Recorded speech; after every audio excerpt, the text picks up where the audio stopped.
اور حقیقت یہ ہے کہ کدو ایسی تمام بیماریوں کا علاج ہے، اسکن ڈیزیزز کا بھی، زخموں کا بھی، اور ذہنی سکون کا بھی. ذہنی سکون بھی اس سے ملتا ہے. یہ رات ہی میں پڑھ رہی تھی ایک اخبار، اس میں سے ایک آرٹیکل تھا کدو کے بارے میں.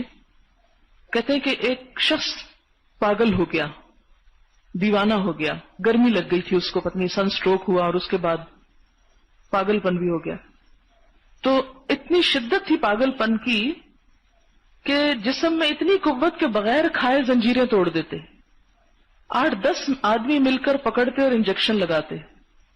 تو حکیم صاحب نے علاج کیا کیا کہ ہرا گھیا یعنی کدو منگوایا، کدو کش کر کے دہی یا چھاچھ میں ملا کے اس کی مالش ہاتھ پاؤں پہ خود کروائی، کدو کا رائتا کھلایا، اور کدو روغن میں منگوا کر سر پہ مالش کی، کن پٹیوں پہ. کدو کا حلوہ بنا کر کھلایا، یعنی کدو ہی کدو ہر چیز میں، مالش میں بھی، تیل میں بھی، کھانے میں بھی، پلانے میں بھی، ہر چیز میں. کہتے ہیں کہ انہوں نے کہا تھا 2 ہفتوں میں ٹھیک ہو جائیں گے، لیکن 2 روز بعد ہی جنونی کیفیت میں کمی آ گئی. چہرے کی اندر جو سرخی تھی غصے کی وہ بھی ختم ہو گئی. تیسرے دن ساری رات سوئے اور 2 ہفتے کے بعد بالکل نارمل ہو گئے. تو یہ علاج ہے نہ صرف یہ کہ جسمانی بیماری کا، بلکہ جو جسم میں روح میں اضطراب ہوتا ہے اس کا بھی. اسی لیے آپ نے سنا ہوگا کہ آج کل بی پی کو اس سے ٹریٹ کرتے ہیں، ہائپر ٹینشن کو کدو کے ذریعے، اس کو پانی پلاتے ہیں ابال کے اسے. اور اس کے بارے میں احادیث بھی ہیں، نبی صلی اللہ علیہ وسلم کو بھی پسندیدہ تھا.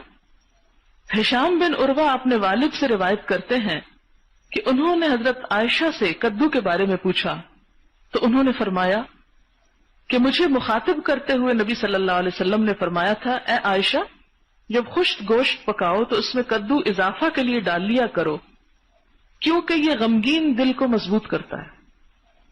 غذاؤں کا انسان کی نفسیات پہ اثر پڑتا ہے.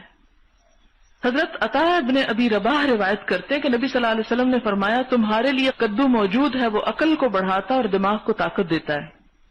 حضرت انس بن مالک یوں بیان کرتے کہ ایک درزی نے رسول اللہ صلی اللہ علیہ وسلم کی دعوت کی، میں ان کے ساتھ گیا، یہ شاید موطا امام مالک میں بھی حدیث. اس نے جو کی روٹی اور سوکھے گوشت کے سالن میں کدو پیش کیا. میں نے دیکھا کہ نبی صلی اللہ علیہ وسلم تھالی کے اطراف سے کدو کے ٹکڑے تلاش کر کے کھا رہے تھے، یعنی چن چن کے. ہم ہوتے تو اپوزٹ کام کرتے. حضرت انس کہتے ہیں اس دن کے بعد مجھے کدو سے محبت ہو گئی. اور اعصابی امراض کا علاج آج بھی حکیم کدو کے ذریعے کرتے ہیں، اور خصوصاً اس کا جو ہے روغن نکال کر.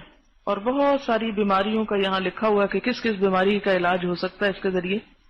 اب چونکہ حکمت کی کلاس نہیں، اس لیے یہ سب کچھ میں آپ کو بتا نہیں سکتی. صرف ایک بات خواتین کے حوالے سے، خواتین کو یہ پڑھ کر بے حد خوشی ہوگی کہ حمل کے دوران کدو چھیل کر اس کے 4-5 قطلے مصری یا چینی چھڑک کر روز کھائیں تو بچہ خوبصورت پیدا ہوتا ہے.